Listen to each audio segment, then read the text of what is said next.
Hello and welcome to Inside Game News. Now we've had a second exclusive mission of Modern Warfare 3 released at E3, and this time we are in a mission called Black Tuesday, which is set in Manhattan in New York.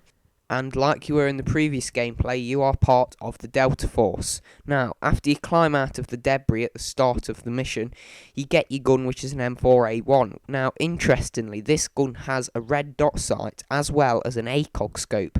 So you actually see the character switching from the red dot to the ACOG. Now, this feature could be exclusively to single-player campaign, but I wouldn't be too surprised if it found its way into multiplayer. Now, I'm not guaranteeing that it will be, but it could feature in multiplayer. So we actually see the character switching from his red dot sight to his ACOG, and his ACOG gives him further scope. So it could be a useful tool in online. So basically switching like from an ACOG in M4A1 to a thermal or something. So they could quite easily integrate it into multiplayer. It's just whether some people would find it that it overpowers the guns, or it creates a disbalance somehow in the game. We also see plenty of AK-47s lying around on the floor, and in the other gameplay yesterday we saw the AK-74U, which of course was in Black Ops, and some people said it was a bit overpowered and stuff, so be interesting to see what they do regarding that. Anyway, you're fighting your way down the street, meeting heavy fire from the enemy.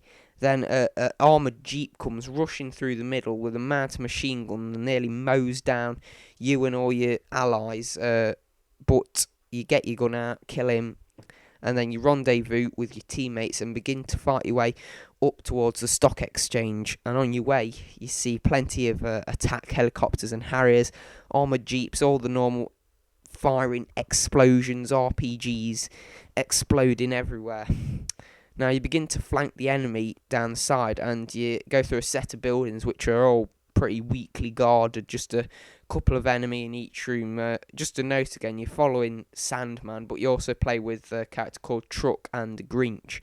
So you open this door and throw a 9-bang into this room, which basically looks like a flashbang but flashes 9 times.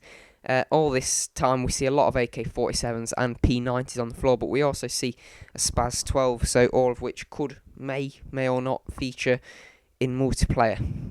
We skip forward a bit and now have to fight our way towards the stock exchange roof.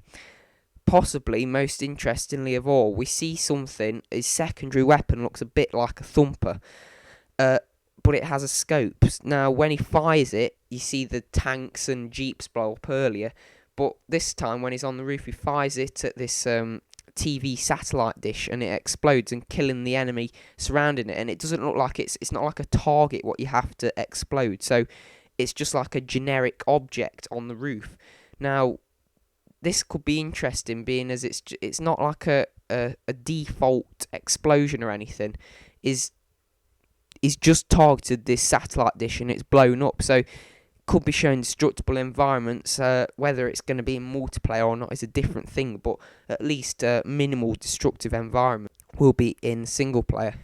Anyway, as you make your way over the rooftop fighting the enemy, you plant thermite onto a radio tower and it falls down.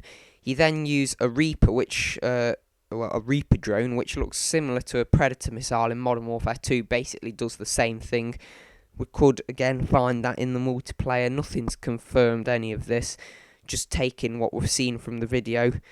So yeah, you use that Reaper drone to kill the enemy from the sky whilst defending the stock exchange building. Then in the nick of time you get picked up in a helicopter and continue the fight from the skies using a mounted machine gun on the side of a helicopter. It looks a bit like the chopper gunner in Black Ops. And basically you just destroy a few helicopters in the sky and the mission ends. Now, overall, on a whole, the gameplay does look very good, and it shows the typical fast-paced action that we are used to. You can watch the whole thing for yourself. There'll be a link to it in the description. Like this video, thank you for watching, and if you haven't done already, please subscribe. Thank you for watching.